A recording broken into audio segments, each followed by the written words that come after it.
Yn gwmni fi ar y Cwmni Bach heddi, mae rhywun sydd yn adnabyddus i annibynwyr ledled Cymru yn wir i Gymru ben baladur ar ei hyd. Yn gwmni fi heddi mae un o Cyn Ysgrifenyddion Cyffredinol Undeb yr annibynwyr Cymraeg, sef Dewi Myrddin Hughes. Croeso i'r Cwmni Bach. Wel, Dewi Myrddin Hughes, croeso i'r Cwmni Bach. I ni'n falch iawn o gael eich cwmni chi yma. Diolch yn fawr iawn am gael dwed. Mae'n braf cael deud yn bach o'n stori. Gwych. A dwi'n gwybod cyn bod ni'n dod mewn, o'ch chi'n becso bydde fe chydig bach fel mynd i weld y deintydd. Mi roeddwn ni. Dwi'n addo, fydd na ddim poen fan hyn. Ie, gan i weld, ie? Oce. Ie.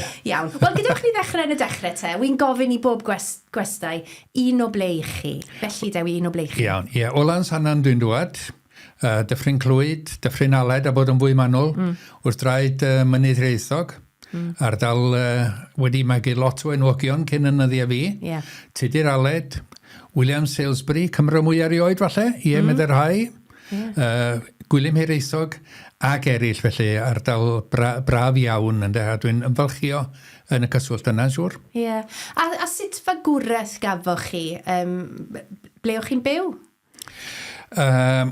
Oedd yn rhieni...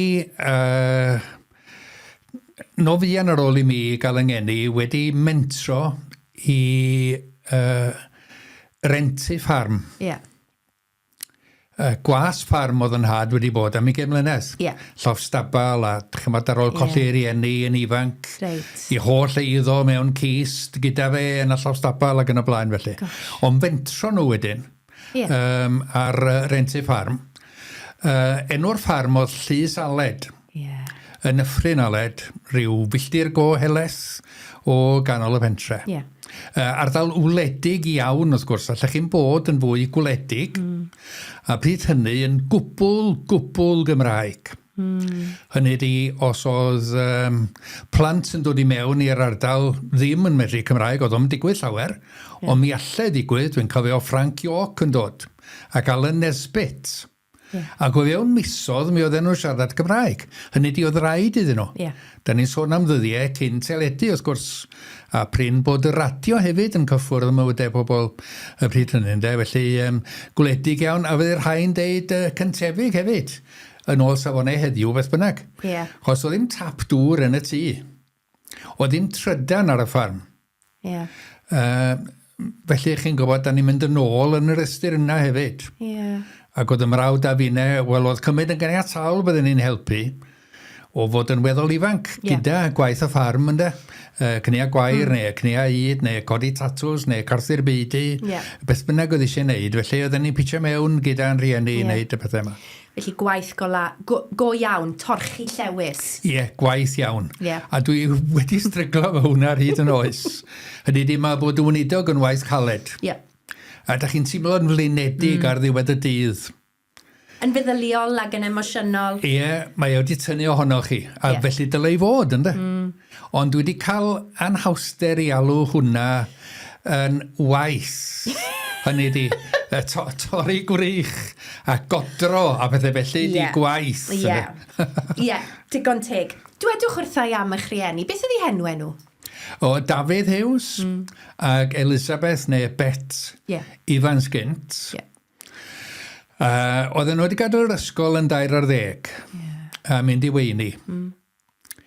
Oedd mam yn dipyn o gerdyn, oedd motobeic gynnu yn ei hugeiniau, un pethau brodyr. Wedyn priodi a fel dides i mentro wedyn i rentu ffarm a bwrw ymlaen ynddo. Ie. Ac fel pobl, sut fath o bobl oedden nhw, eich tad? Chi'n gweud bod eich mam yn barod i chwerthin a'i jocs? Oedd. Mi roedd i oedd. Oedd dad falle yn llai parod i rannu hun, felly, i ddeud rhyw lawer am gefndir ac yn y blaen. Ond nhw'n bobl garedig iawn. Ie, dosbarth gweithiol, mae'n bwysig iddyn nhw. Ie. Ond yn ddiwylliedig iawn. Wel, mae'n rhaid. Chyma mae gen i enw go nobl Elinor yn does. Sylwyd ar hynny ac yn enw dwbl yn Dewi Myrddin. Wel, ie. O ble ddath? Wel, o ble ddath hwnna enw Sant. Ac enw Dewin. Fi oedd yn rhieni ddim yn hir yn difaru bod nhw wedi'r enw sant i mynd e. A wedyn does neb erioed wedi meddwl amdana i fel dewin chwaith. Mae amser to Dewi. Dyna fo. Dim llawer. Na, dim llawer. Ond dyna fo, fel na fi oedd hi. A wedyn dwi'n falch o'r enw, mae rhaid mi ddweud. Chi wedi dod â llun ohonoch chi mewn fan hyn, a dyma chi yn eich sbectol, Dewi Myrddin ifanc. O'ch chi'n gweud, o'n nhw'n ddim yn hir yn difaru roi enw sant arnoch chi. Siwt un o'ch chi te, yn blentyn? O, da iawn. O, ia. O, na ni? O, llawn rhinweddau. Dwi'n cymryd mae tafod mewn boch. Yw hynny. Un bach di reidus? Oedd o'n siwr o fod. Yn swil hefyd, ynddo. Dach chi'n bod ar ffarm, dach chi'n cymysgu fel basech chi'n byw mewn pentre. Yn y pentre, mi oedd aelwyd yr urdd, oedd hwnna'n bwysig. A capel, wrth gwrs, ynddo. Ond, chi'n bod, oedd yn weddol unig o ran cyswllt â plant eraill, ynddo, gymaru, ynddo. A ddwy flynedd ar ôl i chi gael eich geni, mi ddath eich brawd, a mae ganddyn ni lun fan hyn o eifion a chi, chi'n edrych yn ddau annwyl iawn. Mae yna rhywun wedi cael trin gwallt yn y gegin, sy'n ni'n dweud? Wel, dyna beth yn digwydd. Dwi'n cofio bowlen yn cael ei roi ar ymhenni, ond dyna'r egwyddor yn had oedd yn torri'n gwalltiau ni'n dau. Fi ys i ddim yn siop y barbwr nes bod fi, dwi'n gwybod, 15 oed rach. Gosh. Rhywbeth e. A chi a eifion yn y llun yma'n edrych yn fechgyn, wel, go ddifrifol, dwi'n meddwl. Neu o leia chi a gwyneb barchus fanna ar gyfer y camera. Gwisgo'r gwyneb yna ar y pryd, mae'n siŵr, ynddo. Ie. A chi a eifion yn tyfu ac yn cael eich magu ar y ffarm, sut o'ch chi'n tynnu mlaen y ddau o'ch chi? Oedd ni'n ffrindiau.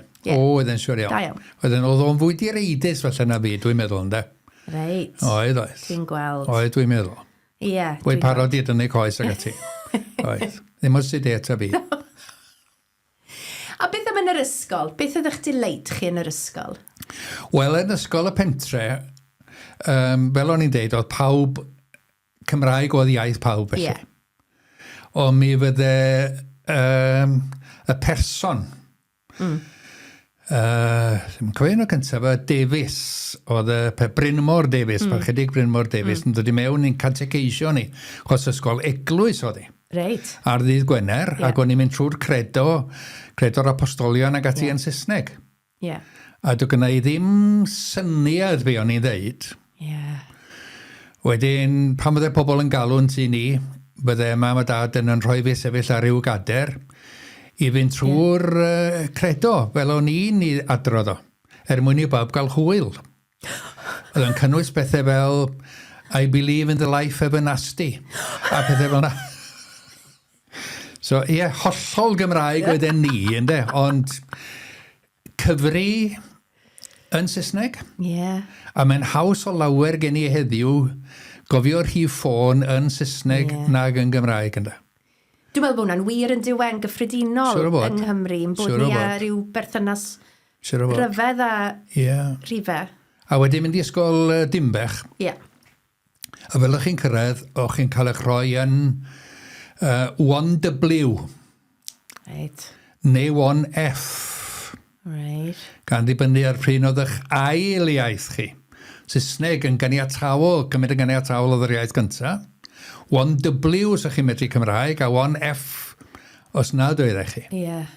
Ac oedd pob gwers ar wahân i'r pwnc Cymraeg, ac un wers o sgrythur, pob un arall yn Saesneg. A siwr wnaethoch chi ymdopi gyda hynny? O'ch chi'n cael eich taflu mewn i'r dofn fanna? Wel, oedd mi gymodd amser ym i ddod dros hwnna, ynddo. Os cofio ein iawn, chi'n gwybod, oedd cyfartaledd marciau yn beth mawr pryd hynny. Chi'n gwybod, faint o'ch chi wedi gael ym mhob pwnc rhwng nhw gyda'i gilydd a gweld. Dwi'n credu mai 20 rhywbeth oedd yng nghyfartaledd i ar ddiwedd y mlynedd gyntaf. Wedyn mi benderfynes i yno fi fy hun, o mae rhaid i mi wella ar hwn a ymroi iddi. A wedyn ddath pethau pyn bach y well wedyn, ynddo. A trwy'ch cyfnod ffurfiannol chi, mi oedd mynd i'r capel yn bwysig? Oedd mi roedd o. oedd mam wedi magu yn Fethodist yn Eglwys Presbyteraidd Cymru, fel mae'n cael ei nabod erbyn hyn, ynddo. Ac, chymod, wedi cael hwyl arni yn y byd yna. Henaduriaeth Dyffryn Clwyd, oedd yn cael ei ystyried henaduriaeth mwyaf pwerus, mwyaf niferus yng Nghymru. O'ch chi'n od os o'ch chi'n siarad Cymraeg yn Dyffryn Clwyd a ddim yn aelod o'r Eglwys Presbyteraidd. Ac oedd hi wedi ennill gwobr Ysgol Sul i rai dros 11 oed. Oedd yn had yn fedyddiwr o argyhoeddiad ac i Capel Bethania oedd o'n mynd yn Llan. Right. Capel y Bedyddwyr. Ond o'n i mynd gyda mam, fi am rawd, i Capel Isa, sef Capel Coffa Gwilym Hiraethog. Oedd yna deulu yno, a hwnnw oedd y capel gosa ato ni. Wedyn, landio fanno mewn gwirionedd, ynddo? A dwi wedi gweld rhinwedd mawr ar annibynwyr yn y cyfamser, yn sicr, ynddo? Rwy'n falch iawn o'r fagwraeth ges yna. A'r cyfeillgarwch a'r cynhesrwydd, a dyled fawr iawn i'r bobl yna, felly. Na byth ffrio. Ac oedd Ysgol Sul wedi bod yn help mawr iawn, gwersi'n Gymraeg, ynddo? Yr ychydig bryn, falle, o wersi'n Gymraeg. Siwr. Felly, yn ystod cyfnod eich arddegau chi, oedd yna rhyw argyhoeddiad fanna? Rhywbeth oedd yn gwneud i chi feddwl y byddech chi eisiau bod yn weinidog?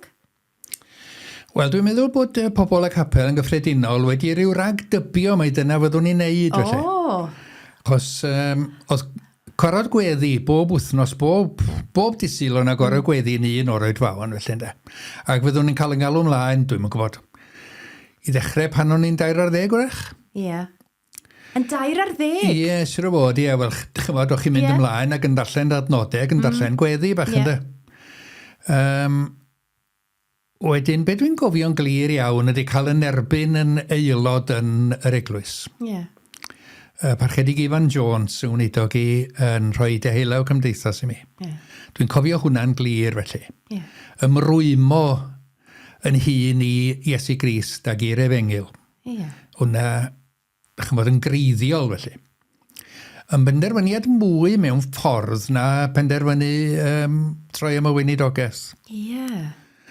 Dwi'n cofio'r ymlwyddyn gyntaf yn y coleg, prifathro Gwilym Boyer yn siarad â ni myfyrwyr mewn dosbarth bugeiliol rhyw noson. Ac yn gofyn beth sy'n ni'n gofyn i chi i gyd, pam da chi'n dymuno bod yn weinidog? Dechreuwn ni gyda'r ianga, o diar, fi oedd hwnnw. No pressure. A mi ddedes i rhywbeth fel, am y mod i yn teimlo mai felly gallai i fod o wasanaeth gorau i'r Efengil. A dwi wastad wedi credu hwnna. Dydy bod yn weinidog ddim yn eich gwneud chi'n fwy o Gristion, rhoi chi mewn categori arall felly. Beth sy'n bwysig ydy bod pob Gristion yn gwneud yr hyn sy'n o fewn i gyrraedd ac yn ôl i adnoddau ac yn ôl y nerth mae o'n ei hi yn ei cael ynddo. Felly, ar ôl yr ysgol, mi eithoch chi goleg a i Fangor. I astudio beth? I astudio Cymraeg i ddechrau, neu gradd mewn Cymraeg, ac o'n i'n gwybod wedyn yn dilyn hynny, fydd na 2 flynedd arall o ddiwinyddiaeth o ymlaen i osgau hwyl arni. Wy'n gweld. A phwy oedd yn y coleg yn yr adran Gymraeg ac yn y brifysgol ym Mangor, pan gyreiddoch chi'n yn las fyfyriwr? Yn ddarlithwyr ar y pryd? Oedd yr adran Gymraeg, mae gen i ddyled iddyn nhw i gyd, o'n nhw'n rhagorol, da chi'n bod. Yr athro oedd Ceirwyn Williams. Dyn eithriadol o wybodus. Wedyn oedd Geraint Griffith, Bedwyr Lewis Jones, Enid Piers Roberts, Brynley Rhys. O'n nhw'n rhagorol. Fraint fawr iawn, felly, ynddo.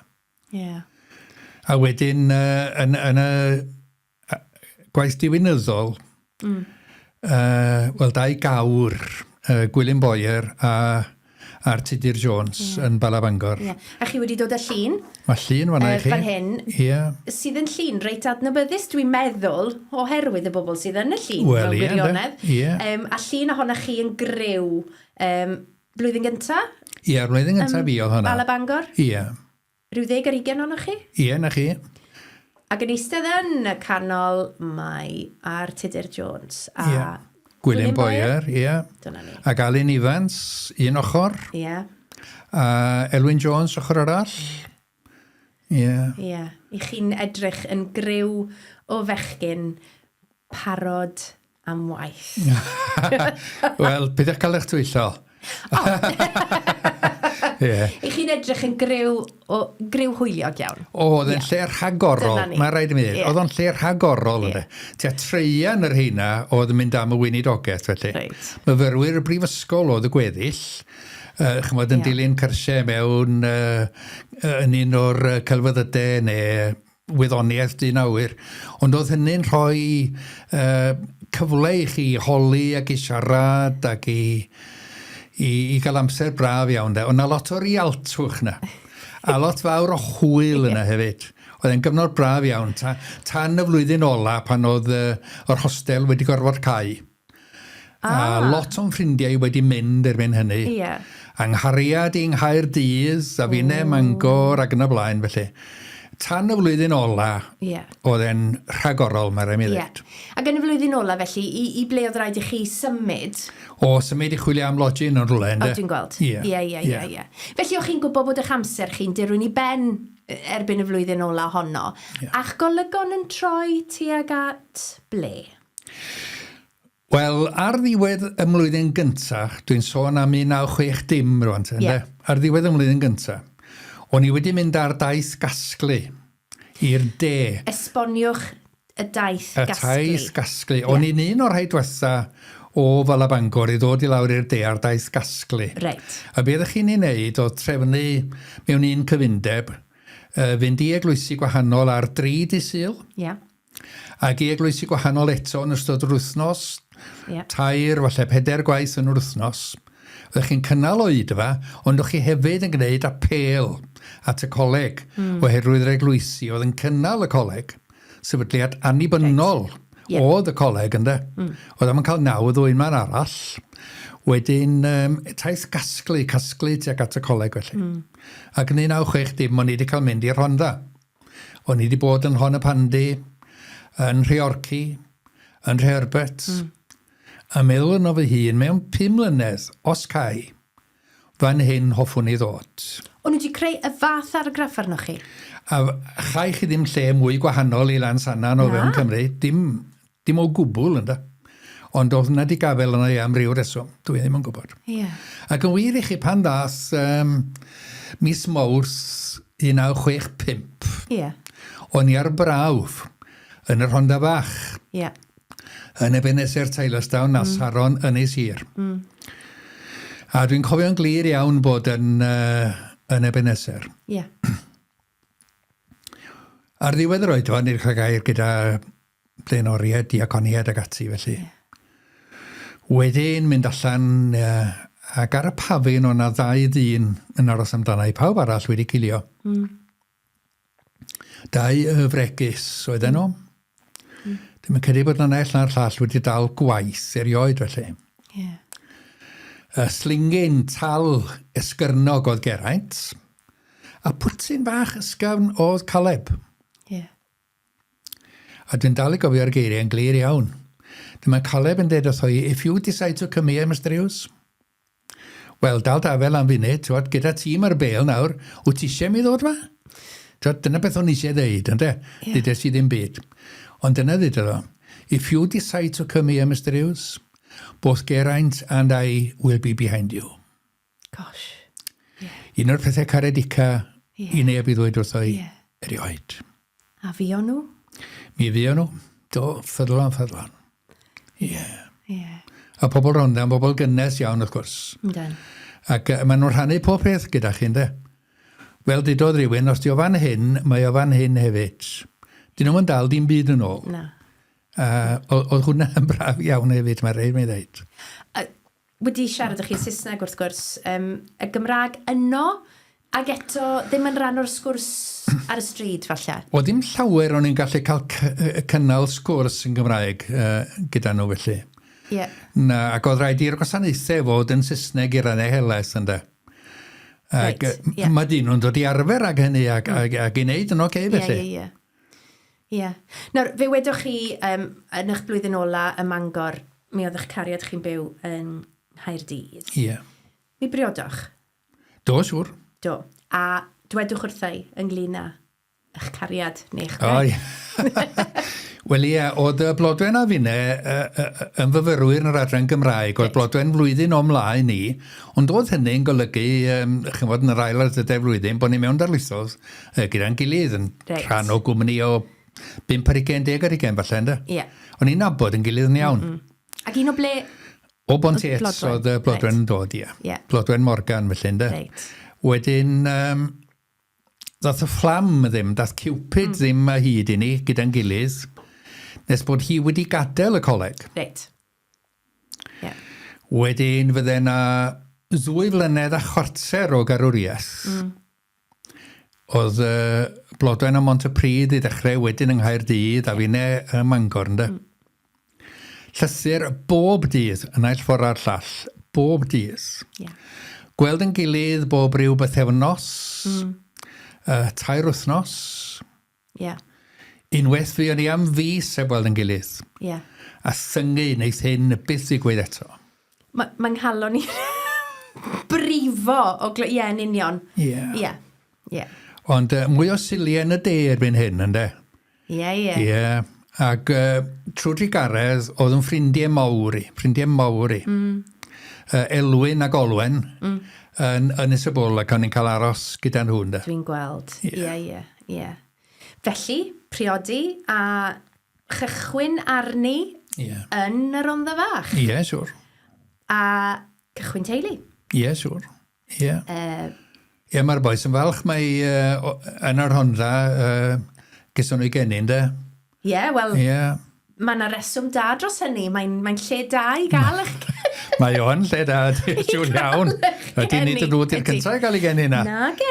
Na rola chwaith. Na, siwr. A yr hynna, Aled, mae'r enw yn adseinion ynghlisiau nawr ar ôl clywed yr hyn i chi newydd dweud. Wel na, a lle mae hynna, ddim byd ond Aled, oedd rhaid iddo fod yn Aled yn does. Na ni. Ie.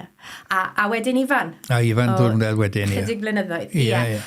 A mae gwreth hyfryd gynnes agos yn y Rhondda i'r bechgyn.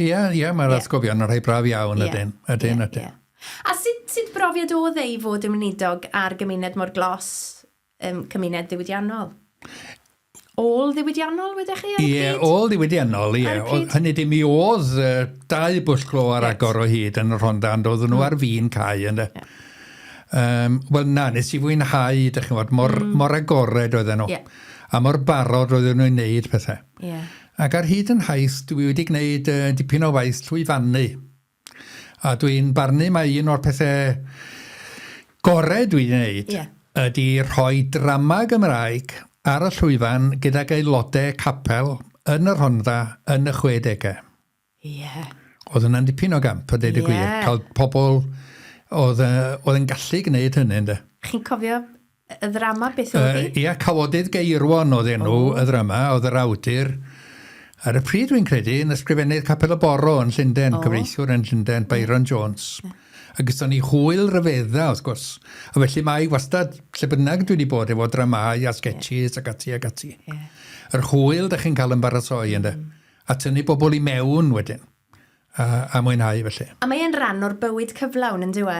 Hynny yw, mae'n fywyd sydd yn digwydd o ran y capel ac o ran y siliau a'r cyfarfodydd gweddi ac yn y blaen. Ond mae'r ffaith bod yna gymdeithas lle mae pobl yn cymdeithasu yn dan faner y capel yn werthfawr. Ac efallai bod ni wedi mynd i golli hynny erbyn nawr, ynddi ni? Mae hwnna'n elfen holl bwysig mewn eglwys. Mae angen bod cynhesrwydd rhwng pobl. Sy'n rhaid i bawb gydweld ar bob peth. Yn sicr, mae'n beth da bod bobl ddim yn gydweld ar bob peth. Ond mae eisiau bod yna berthynas braf, a mi yn elfen bwysig mewn Cristnogaeth ac ym mywyd eglwysi, bod hynny'n gallu digwydd.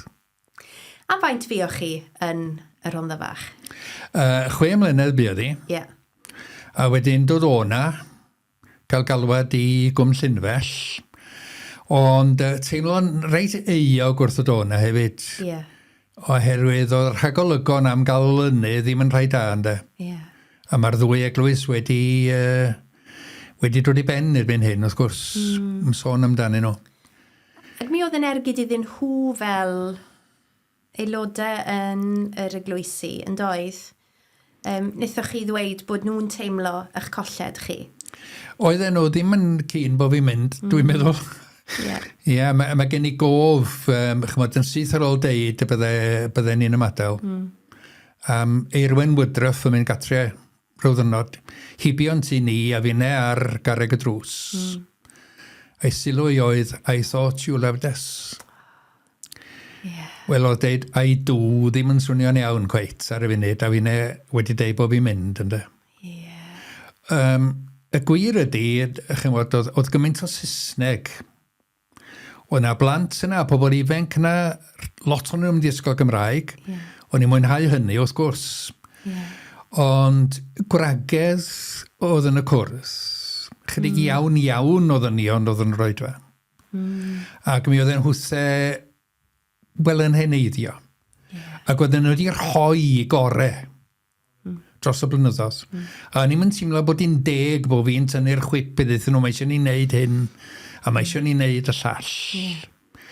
So, rhywbethau fel yna oedd bron a bod yn ngorfodi fi i fynd o'na, ond dal i deimlo'n euog.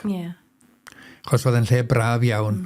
A lle oedd angen gweinidogion a phresenoldeb rhai oedd yn fodlon arwain felly. Yng Nghwm Llynfell, cymuned Gymraeg a Chymreig. Ôl diwydiannol hefyd i raddau. Ond glowyr yn Cwm Llynfell hefyd. Lot o lowyr yna. Ac unwaith eto, cynhesrwydd a chymryd teimlo bod gen i lot fawr o ffrindiau yna. A bod mewn un pentre, oedd hwnna'n braf. Oedd 650 o aelodau yng Ngapel Cwm Llynfell pan o'n i'n cyrraedd yna. O'n i'n nabod nhw'n da. Ac ar ôl bod na am gyfnod, y math o berthynas oedd yn ngalluogi fi, os o'n i'n mynd i weld rhywun, i fynd at drws y cefn, tap bach ar y drws a cherdded mewn ynddo. Oedd hi'n berthynas agos iawn felly. Ac eto, chi dal i fod yn Mr Hughes? O, Mr Hughes. Mr Hughes, sorry. Mr Hughes, Mr Hughes, na chi. Na chi, braf. Am faint fuoch chi yng Nghwm Llynfell? 10 mlynedd. 10 mlynedd. Ac o fanna? O fanna wedi ni gallu manwydd yn Rhydaman. Neu'r Christian Temple fel mae'n cael ei nabod? Wel, Christian Temple sy'n ar dalcen y capel. Os o'n nhw'n barnu y pryd hynny, ganol y 40 ganrif ar 15, na fydde'r Gymraeg ddim para'n hir iawn yr Rhydaman. Ond na fe. O'n nhw'n wrong, yn dod nhw? Nithon ni droi hwnna'n gallu manwydd.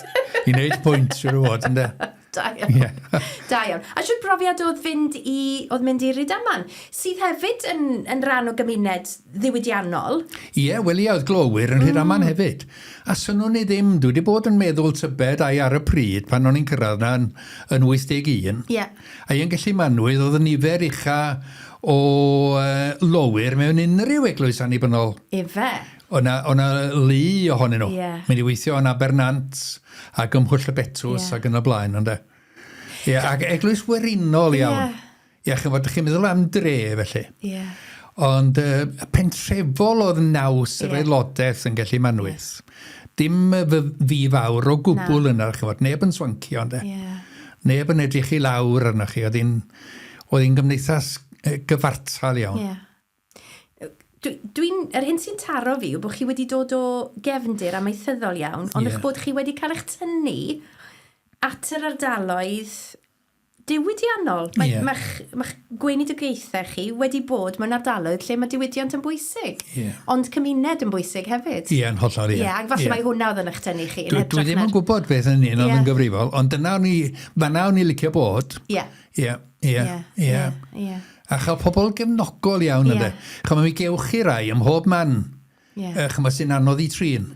Ond chydig iawn o'r hynny sydd wedi bod ar yn llwybr I, mae rai mi ddweud. Pobl yn ychynod o gefnogol ac yn eich annog chi ac yn eich cynnal chi, dweud y gwir, ynddo. Dwi'n gwybod, falle diwedd eich cyfnod chi, neu'n agos at diwedd eich cyfnod chi, digwyddodd rhywbeth ofnadw. Buodd farw eich gwraig, Blodwen. A dwi'n gwybod oedd na drasiedi wedi digwydd yn gynharach yn eich bywyd chi. Pan fi farw eich brawd, Eifion, yn ddisymwth yn 60. Mewn damwain car. Yn y car oedd ond nid damwain oedd wedi ladd o chwaith. Na. Oedd wedi tagu felly, wedi llyncu rhywbeth. Oedd yn beth prin yn meddyn nhw ar y pryd. Falle bod o'n cnoi fferen neu rhywbeth? Rhywbeth fel na. 60 oed, dim rhybydd o gwbl ar bser tywyll iawn yna. Ond yr ail drasiedi yma wedyn yn digwydd I chi. Sut wnaethoch chi ddelio gyda hynny? Wel, o'n i'n racs, dyna gwir amdani, o ddim siap o gwbl arna I. O'n I ar chwal I gyd. Oedd y Blodwen wedi bod yn sal am flwyddyn a hanner. Triniaeth fawr gyntaf, 7 awr felly. A wedyn mynd I uned gofal dwys, wedi lapio mewn ffoil, ddim gallu siarad â ni na dim byd, oedd e'n ofnadwy yna.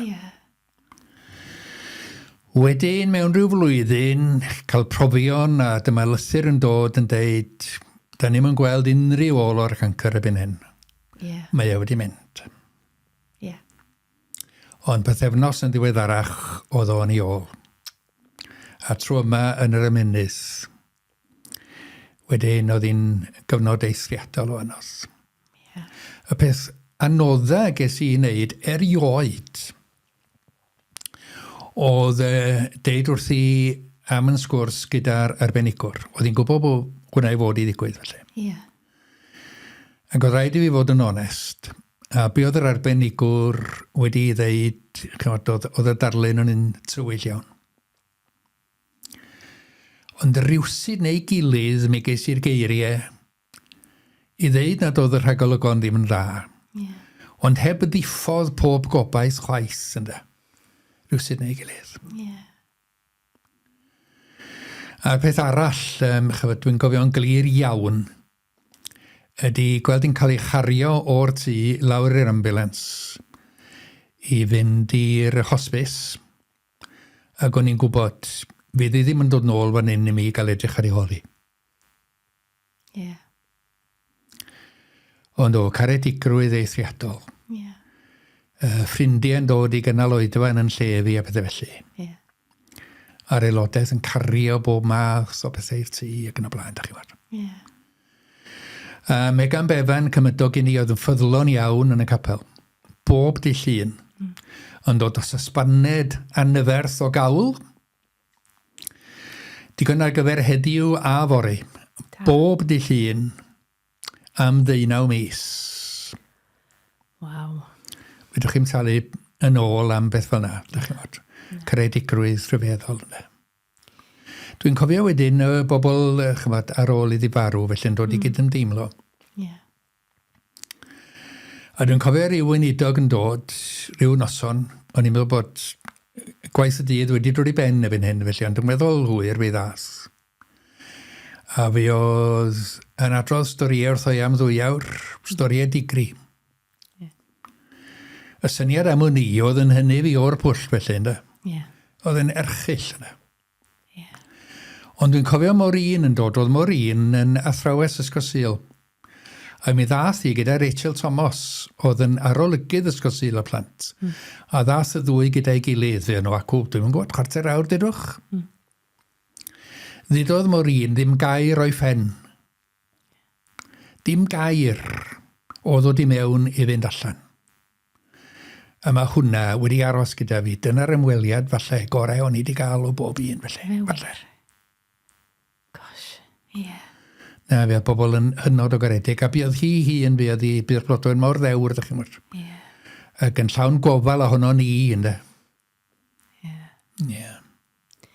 Dwi'n gwybod pan o'n i'n siarad cyn bod ni'n dod ynghyd yma heddi, o'ch chi'n dweud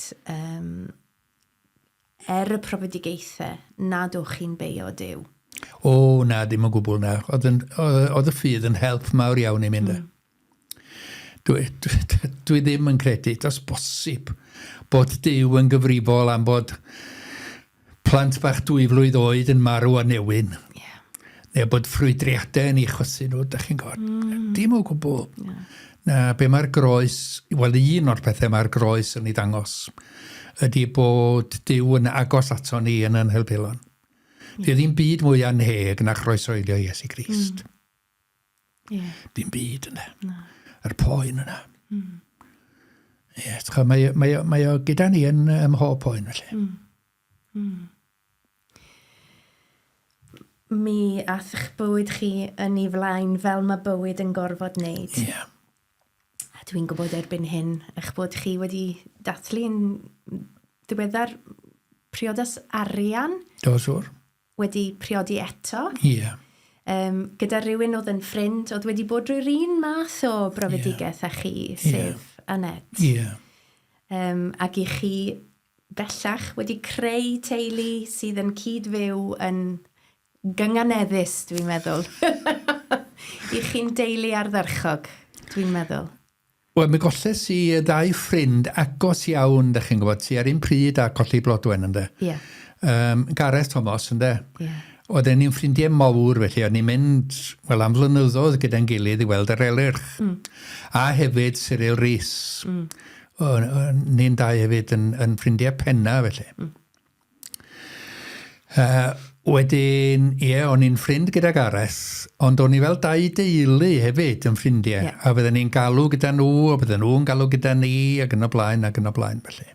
A Gareth oedd gŵr Anet? Gŵr Anet, ie. Bydd farw flwyddyn o flaen Blodwen ynddo. Dwi'n gweld, ie. So, 5 mlynedd yn ddiweddarach oedd Anet a finne yn priodi. Priodi mewn cariad. Ond doeddwn ni ddim yn dod yn lle Gareth. Na. Oedd Anet ddim yn dod yn lle Blodwen. Y cariad yna yn dal yno. Ac oedd hi'n dod ag eraill gyda hi, fel o'n i'n dod ar ei gyda fi. Ac mae Elinor a Dafydd wedi bod yn agos iawn. Da ni'n dod ymlaen yn da iawn felly. A wedyn mae yna wirion. Mae yna 9 o'r hyn i gyd. A dwi'n gwirioni ar hynny. Ac mae'n siŵr eich bod chi fel tad cu, nid taid, dwi'n nodi. Yn ddyn mawr yn ei bywydau nhw hefyd. Wel, licen i feddwl hynny, licen. A maen nhw'n drosore. A maen nhw gyd mor wahanol. Ac i gyd yn ei ffordd i hunain yn gymeriadau ynddo. Sydd yn beth ardderchog. O, ydy mae. Mae'n nghalon i'n llawn am hoced i'n wad. Wel, dyna'r ffordd i fod, ynddo fe? Wy'n licio hwnna. Mi gafoch chi gyfle o fynd o Gelli Manwydd i fynd i fan gwahanol tro yma. Dwedwch wrthai ynglyn â'ch cyfnod chi fel ysgrifennydd cyffredinol Undeb yr Annibynwyr Cymraeg. Sut dath hynny ddigwydd? Wel, mae hwnna'n gwestiwn da. Nawr te. Chos dwi'n cael ein anodd yn hun i ateb y cwestiwn yna i ddeall beth ddigwyddodd. Chos o'n achwilio am ysgrifennydd newydd wrth bod Derwyn yn ymddeol. Ac mi oedd yr cyfundebau wedi cael gwahoddiad i enwebu. Oedd e gymaint o syndod i mi ac i neb arall bod yn enw i wedi codi mewn rhyw gyfundeb yn y gogledd. Ond unwaith mae'r enw yn codi, mae bobl yn gweud, reit da. So, o'n i mewn cyfyn gyngor. Be dwi'n mynd i wneud fan hyn? Dwi'n mynd i adael yn enw i mewn neu dwi'n tynnu nôl felly. Ydy o fewn yng nghyred i wneud y gwaith yma. Sgen i beth sydd ei angen i wneud y gwaith yma. A mwy na hynny, be dwi fod i wneud. Be dwi fod i wneud. Be di peth iawn i mi wneud felly. A penderfynu, wel nid fi sydd i fod fan hyn i wneud y dyfarniad. na i adael yn enw i mewn, Ie. a wedyn pobl eraill ti di dewis, gan obeithio bod nhw'n gwneud beth iawn felly. Ie. A do'n i'n nithon nhw'n debeidio, ond nithon nhw ofyn i fi fod yn sgrifennydd. Ac oedd hynny, wel, am gyfnod o 7 mlynedd oedd y gofyn, felly o'n i'n dechrau yn 99 ac yn cwplan 2006. Reit. Ac oedd hwnnw yn gyfnod cefndeiddwr mewn ffordd, o'n i'n dod i ddiwedd un, nid dim ond canrif, ond milrif. Ie. Yn doedden. Oedden. Beth oedd y pynciau trafod a'r pethau oedd yn cael i hystyried a'i penderfynu ar y pryd? Ie, mi o'n penderfyniadau mawr iawn yn cael ei gwneud yn ystod y blynyddoedd yna. Y peth cyntaf nes i gerdded i mewn i'w ganol, wrth gwrs, oedd y drafodaeth ar ffurfio eglwys unedig yng Nghymru. Ie. Wel, oedd hwnna yn boen meddwl cyn dechrau beth dwi'n mynd i wneud fan hyn. Ie. A mi dreilies i bnawn 2 awr gyda chymdeithasegydd, person oedd yn darlithio yn yr adran cymdeithaseg yn y brifysgol, oedd hefyd yn capelwr ffyddlon, i ofyn am gyngor. Dwi'n gofyn i bobl dod gyda fi fel hyn dwi'n ei gweld i a dewch gyda fi, neu be? Dim ar unrhyw gyfri. Yn y mater yma, wyt ti'n llai galluog am dy fod ti'n sgrifennydd, na dy fod ti'n aelod mewn eglwys neu weinidogaeth ar eglwys, felly bydde ti yn rhydd a bydde disgwyl i ti ddeud lle ti'n sefyll. Ond fan hyn, y peth i ti'n neud ydy sefyll yn ôl. A gwneud yn siŵr bod y drafodaeth yn deg a bod y 2 ochr yn cael ei clywed. Wel, oedd bod yn niwtral yn ymwneud un am hoblogaidd gyda phawb, ynddo? Ynddo, oedd y 2 ochr yn teimladau cryfion yn eill ochr ar llall. Ac o'na saethau tanllyd. Llawer ohonyn wedi hanelu at un o gystal ag at yr ochr arall, felly. Wedyn, oedd e'n gyfnod anodd.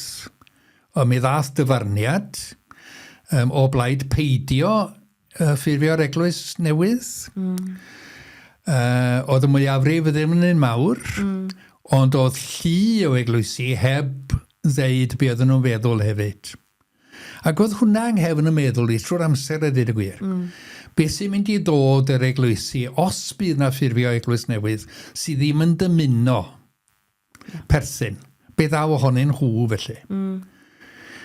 So cyfnod anodd, ond dyna fe gafwyd dyfarniad a symud ymlaen ynddo. Sut i chi'n edrych nôl ar hynny nawr? Wel, ar y pryd yn bersonol o'n i'n siomedig felly. Oherwydd dwi'n credu mae'r drefn annibynnol ydy'r drefn orau. Y ffordd orau i gynnal eglwys ydy'r drefn annibynnol yn y meddwl i ynddo. Ond yn y sefyllfa honno, o'n i ddim yn gweld bod angen y capeli enwadol gwahanol mae'n y trefi a'r pentrefi a'r ardaloedd gwledig ar hyd ac ar led. Y cwestiwn ydy sut mae orau ni'n neud y gwaith yma. Be di'r offer gorau, be di'r tools gorau ar gyfer gwneud y job o genhadu yng Nghymru heddiw. Ac chod, o'n i'n siomedig bod hynny ddim wedi digwydd, ond yn derbyn, wel, dyna'r dyfarniad a bwrw ymlaen felly ynddo. I chi'n meddwl bron 4 canrif yn ddiweddarach y dylid ail ymweld â hynny? Dwi ddim yn siŵr am hynny bellach. Na, mae pethau'n digwydd ar lefel leol erbyn hyn, ynddo. Dwi'n meddwl ynddo. Digwyddodd pethau eraill yn ystod y cyfnod oedd yn eitha dramatig a thraws newidiol. Mis Midodd, ti John Penry, do? Wel, oedd hwnna'n beth mawr. Oedd yn adeiladau ni yng nghanol y ddinas yn Abertawe. Eitha anhygyrch, dy'r gwir, oedd hi'n anodd parcio ac yn y blaen a mynd a dŵad ac ati, oedd adeiladau'n hen. Wedyn dyma gydio ni hi, a penderfynu symud o'na. Ac ys o'n ni help mawr gan ECOM, rhaid mi ddeud gair am ECOM nes ymlaen. Nis o'n nhw dalu am yr adeilad newydd, lle da ni'n corod heddiw. Ac ys o'n ni arian da iawn am yr adeiladau oedd gyda ni yn Heol Sant Helen, Abertawe. Wedyn, oedd e'n gam doest, chymod, y peth iawn i wneud ar y pryd, ynddo. Ond oedd o'n waith caled hefyd. Fi yna sgipiau lawer yn casglu stwff i fynd o Tysion Bedri. A sawl lori yn dod â stwff i'r fan yma hefyd. Ond, chymod, oedd angen i wneud a mi wnaed a mae'r cyfleusterau sy'n gan yr Undeb heddiw gymaint a hynny yn well o fod wedi wneud o. A angen, a deall bod angen newid, esblygu a datblygu. Sydd yn wir am yn heglwysi ni hefyd. Wel, ie. Maen nhw mewn sefyllfa nid anhebyg o ran cynnal adeiladau ac yn y blaen. Beth arall ddigwyddodd ar y pryd oedd dirwyn y wasg i ben hefyd, wrth gwrs. Oedd yn anodd. Oedd yn dychrynllid o anodd ar lefel bersonol i fi, oedd hwnna. Cos oedd yna 7 o bobl yn colli gwaith. Rai nhw'n ffrindiau personol i fi. Ond oedd y wasg ddim yn gynaladwy. Mae rhaid dweud o edrych yn wrthrychol ar y peth, felly. Ond oedd e'n boenus iawn ac yn anodd iawn i wneud hynny. O chi'n sôn am ECOM, na i ddim gadael i chi anghofio sôn am ECOM, so chi'n sôn rhyw gymaint ynglyn â pherthynas yr Undeb a ECOM a'r byd. Chymys gen i ddim ond gair caredig am ECOM yna. Bord gron ydy, does neb yn eistedd ar ben y bwrdd yn rheoli, felly.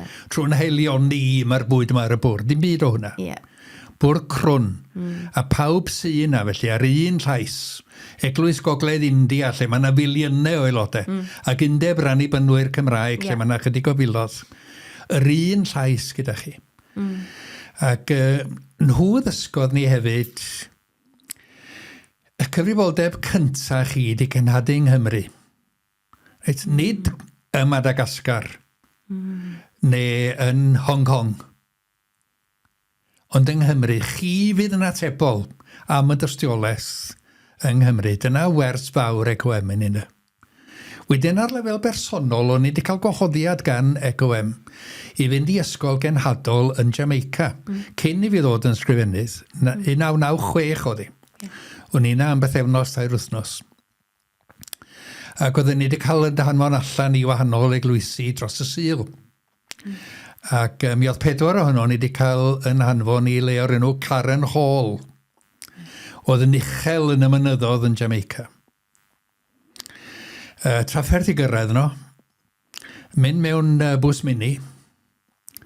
Un allt buon ni 20 munud yn ei dringo i o un tro i'r llall ac o un twll yn yr hewl i'r llall. Ond cyrraedd yn y diwedd i'r ardal dlawd yma yn y mynyddodd. Yr eglwys wedi sefydlu yno gan genhadon o'r Alban. Dros ganrif cyn hynny, lot dros ganrif cyn hynny. Ac yn y fynwent gweld y cerig beddau. I'r cenhadon, i'w gwragedd nhw, ac i'w plant nhw. Mae yna bris mawr wedi i dalu i fynd ar efengil i bob man, felly. Ond dyna fo, yng nghanol y mynyddodd, lle nad oedd yr awel byth yn dawel. Dysgu gymaint. Fanna dysgus i mewn gwirionedd be di ystyr weinidogaeth yr holl saint. Yn ddamcaniaethol, o'n i'n credu yn hynny ar hyd o blynyddoedd, wrth gwrs. Ond y gweinidog, Ranford Hewitt, y mantra oedd gyda fe oedd y bobl ydy'r eglwys. Ti'n clywed? Y bobl ydy'r eglwys. A ddath un o'r diaconiaid i siarad â ni a deud sut ydyn nhw'n gwneud pethau. O'n nhw'n penderfynu pethau ar y cyd. Nid yw bwyllgor bach oedd yn penderfynu. O'n nhw yn ffurfio pwyllgorau at wahanol ddibenion. Ond mwyn cyflawni y gwaith o'n nhw wedi penderfynu oedd angen i wneud. A'r penderfyniad wedi wneud gyda'i gilydd. O'na yn bwysig. Dyna lle dysgus i hwnna. A dyna rhif neges i dwi'n meddwl, dwi'n gobeithio, tra o'n i yn y swyddfa. Oedd annog pobl i symud ymlaen i adael i rhigolau heiarnaidd, caeth, fel yna ni wastad wedi gwneud, felly. A chymod beth sy'n rhyfedd fanna? Yn aml iawn mae'r eglwysi jyst yn cario ymlaen, heb ofyn cwestiynau, heb ofyn da ni'n gwneud y peth iawn, os eisiau ni newid rhywbeth, cwestiwn fel sef e'n codi. A pan fydd na gwrdd eglwys, chydig o bobl fydd yn fodlon deud fel arfer, beth maen nhw'n feddwl, gwrando yn dawel a dilyn ydi hanes y rhan fwyaf, ynddo? Ond os da chi'n deud wrthyn nhw am gynnal cyfarfod gyda'r nos, mewn deufis o amser, a mi fydd o'n dechrau am 7 ac yn gorffen am 9. A deud mae'r unig beth dan sylw fydd dyfodol yr eglwys yma. A deud am y cyfarfod. A mi fydd pobl yna, a fydd ddim modd rhoi taw arnyn nhw. Byddan nhw wrthi a fydda anodd i chi cael nhw o'na am 9:00. A da chi'n ei rhannu nhw yn grwpiau o 8 neu 9. A da chi'n gofyn i bob grŵp dweud, wel, beth da chi'n feddwl? A da chi'n gweld bod yna gymaint o bethau'n gyffredin. Ac am bwyll mae pethau'n dod i'r golwg, wel, dyma beth eisiau ni wneud. Fel hyn yma eisiau ni wneud. So mae hwnna'n dod â ni wedyn at beth ydy arweinydd. Beth ydy gweinidog neu unrhyw un sy'n arwain mewn eglwys ysgrifennydd neu beth bynnag di'r teitl sy'n arnoch chi. Sut ydych chi'n gwneud? Yn argyhoeddiad ydy mae gwaith y gweinidog neu'r arweinydd ydy nid deud fel hyn yma eisiau ni wneud.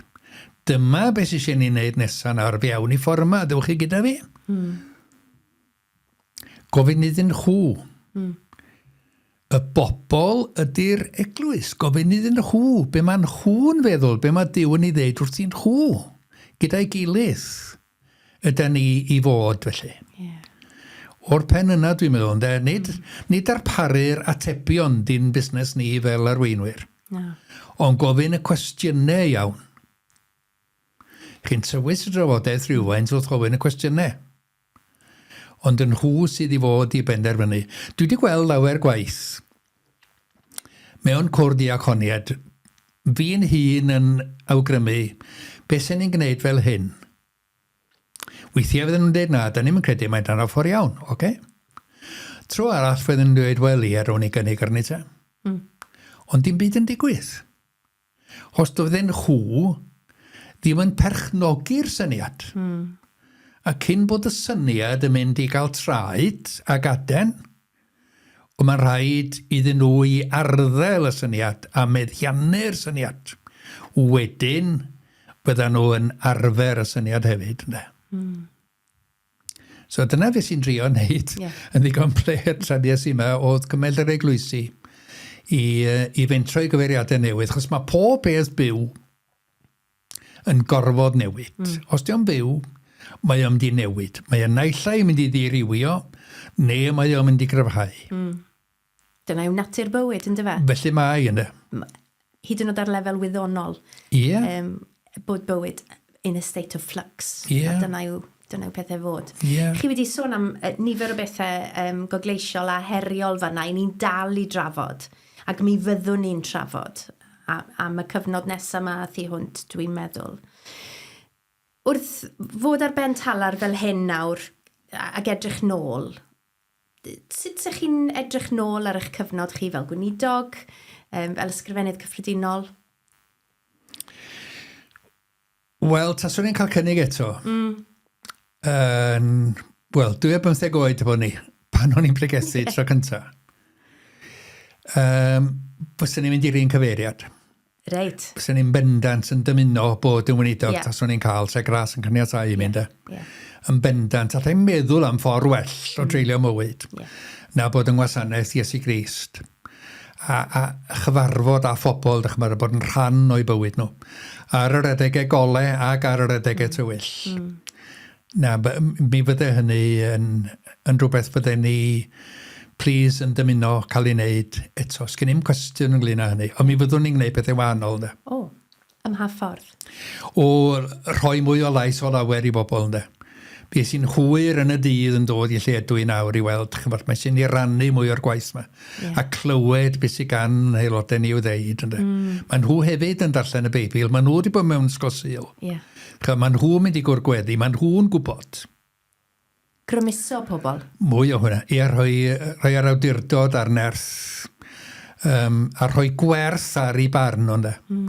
A'i cydwybod nhw, a'i profiad nhw, chymod, o ddiw, ar y bywyd ysbrydol. Ie, canoli y berthynas bersonol yna i bawb, yn dyfa? Ie. Mae'n ddiddorol bod chi'n sôn fel hyn, a bod chi'n dweud y bysych chi'n neud yr union rhan peth eto o ran mynd mewn i'r weinidogaeth. Dwi'n falch i'ch clywed chi'n gweud hynny. Mae hwnna'n beth ardderchog. Ac felly, dwi'n meddwl bod pob un o'r cymuned yma wedi bod mewn sefyllfa well, gwerthfawr o fod yn eich cwmni chi hefyd. Dwi'n meddwl bod chi'n gwerthfawrogi'r berthynas gilyddol yna. Chymod, maen nhw wedi gweinidogaethu i mi, ar adegau anodd, o'n nhw'n wych anghyffredin o wych. Ond yn gyffredinol hefyd, maen nhw wedi gofalu amdano un. A neulu, mae hwnna mor bwysig. Mae hwnna ti o hwnt i bris, yn dweud? Mae, ydy. Dewi, diolch yn fawr i chi am ddod mewn heddi i rannu eich atgofion eich profiadau gyda ni. Dwi'n teimlo ar yn elw o fod yn eich cwmni chi yma heddi. Un beth wnaethon ni ddim trafod wrth gwrs yw eich cariad tuag at bêl-droed, ond gai eich gwahodd chi nôl yma rhywbryd i ni gael sôn am y swans. Pan byddwn ni yn Wembley na i ddod i mewn i siarad â chi. Dyna ni, welai chi bryd ni. Dewi, diolch yn fawr i chi. Diolch yn fawr, Elinor. Diolch yn fawr iawn i ti. Wel, dyna fi wedi cael cwmni rhywun o'n i wrth y modd yn treulio amser gyda ge, yn rhannu o brofiadau fywyd ond hefyd yn rhannu o'i fydolwg ynglyn â chymaint o bethau. Dwi yn teimlo yn gyfwythocach yn bendant o fod yng Nghwmni Dewi. Gobeithio bod chi yn teimlo yr un modd. Ac os ych chi wedi mwynhau y rhifyn hwn o'r Cwmni Bach, yna dwedwch wrth bobl eraill amdana ni. Ac yn wir, ewch i chwilio am y penodau eraill mwyn dala lan gyda'r niferus sydd yn rhan o'r Cwmni Bach. Am y tro, pob hwyl.